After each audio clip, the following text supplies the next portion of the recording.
Solar energy corporation of ഇന്ത്യയിൽ നിന്ന് 200 megawatt വൈദ്യുതി വാങ്ങാൻ KSEBിക്ക് വൈദ്യുതി റെഗുലേറ്ററി കമ്മീഷൻ അനുമതി. 25 വർഷത്തേക്കാണ് കരാർ. പീക്ക് സമയ വൈദ്യുതി ആവശ്യകതയ്ക്ക് ഇത് ഉപകരിക്കും. ഇതിനിടെ ഇന്നലെയും സംസ്ഥാനത്ത് വൈദ്യുതി നിയന്ത്രണം ഉണ്ടായിരുന്നു. പീക്ക് സമയത്ത് വൈദ്യുതി കിട്ടാതെ നെട്ടോട്ടമോടുകയാണ് കേരളം. അതിനൊരു ആശ്വാസമാണ് സെക്കിയുമായി കരാർ നടത്താനുള്ള അനുമതി. യൂണിറ്റിന് 2 രൂപ 93 പൈസ എന്ന കുറഞ്ഞ നിരക്കിലാണ് വൈദ്യുതി ലഭിക്കുക. 500 മെഗാവാട്ട് വൈദ്യുതി വേണമെങ്കിലും നൽകാമെന്ന് സെക്കി പൊതു തെളിവെടുപ്പിനിടെ റെഗുലേറ്ററി കമ്മീഷനോട് അറിയിച്ചു. KSEB കാര്യത്തിൽ മറുപടിയൊന്നും പറഞ്ഞില്ല.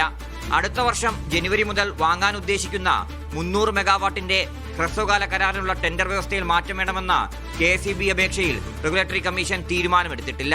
സംസ്ഥാനത്തെ വൈദ്യുതി പ്രതിസന്ധി അതിരൂക്ഷമായി തുടരുകയാണ്. 1 മണിക്കൂർ വരെ ലോഡ് ഷെഡിംഗ് ഏർപ്പെടുത്തിയ സ്ഥലങ്ങളുണ്ട്. ഫിഫ വേൾഡ് കപ്പ് നടക്കുന്നതിനാൽ പരമാവധി വൈദ്യുതി നിയന്ത്രണം ഒഴിവാക്കാൻ KSEB ശ്രമിക്കുന്നുണ്ട്. മഴ കുറഞ്ഞത് കാരണം ചൂട് കൂടി, വൈദ്യുതി ഉപയോഗവും വർദ്ധിച്ചു. പീക്ക് സമയത്ത് 600 മുതൽ 700 മെഗാവാട്ടിന്റെ കുറവാണ് സംസ്ഥാനം നേരിടുന്നത്. RB Sanu, media 1, Thiruvananthapuram.